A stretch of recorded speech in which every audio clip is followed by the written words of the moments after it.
Good morning. ஆஃபீஸ்க்கு ready ஆயாச்சு. As usual என்னோட எல்லா மேக்கப்பும் ஓவர். நான் புதுசா ஒன்று வாங்கியிருக்கேன். Alps rosemary water. ஹேர் ஃபாலுக்கு வந்து இது ரொம்ப நல்லா இருக்குன்னு சொல்லியிருக்காங்க. நான் இது இதுதான் என்னோட ஃபர்ஸ்ட் பாட்டில். நான் யூஸ் பண்ணி பார்த்துட்டு எப்படி இருக்குன்றதை நான் உங்களுக்கு சொல்ல போறேன். 1 மந்த்துக்கு அப்புறம் ஏதாவது விசிபிள் சேஞ்சஸ் இருக்குதான்ட்டுன்னு. ஸோ என்னோட ஹேர் பார்த்தீங்கன்னா இந்த இடத்துல எல்லாம் எனக்கு கொஞ்சம் முடி கொட்டி தான் இருக்கு. பட் ஆனாலும் பேபி ஹேர்ஸும் இருக்க தான் செய்யுது. ஓகே, ஹேர் சாஃப்ட் ஆகும்னு சொல்லியிருக்கிறாங்க. பார்ப்போம் இது எப்படி ஒர்க் அவுட் ஆகுது.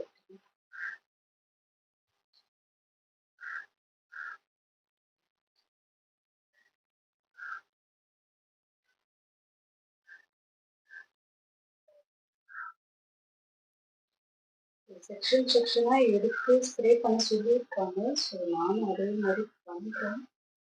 முடி வளருதா ஏதாவது சேஞ்சஸ் தெரியுதான்றது பார்ப்போம்.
ஓகே, ஹேர் வந்துட்டு ஓரளவுக்கு செட் பண்றதுக்கு சூப்பராகவே இருக்குங்க. ஹேர் கோம் பண்ணும்போது நல்லா அழகா நிற்குது. பட் இதோட ரிசல்ட் என்ன மாதிரி இருக்குன்றத யூஸ் பண்ணி பார்த்துட்டு 1 மாசத்துக்கு அப்புறம் சொல்றேன். பாய்.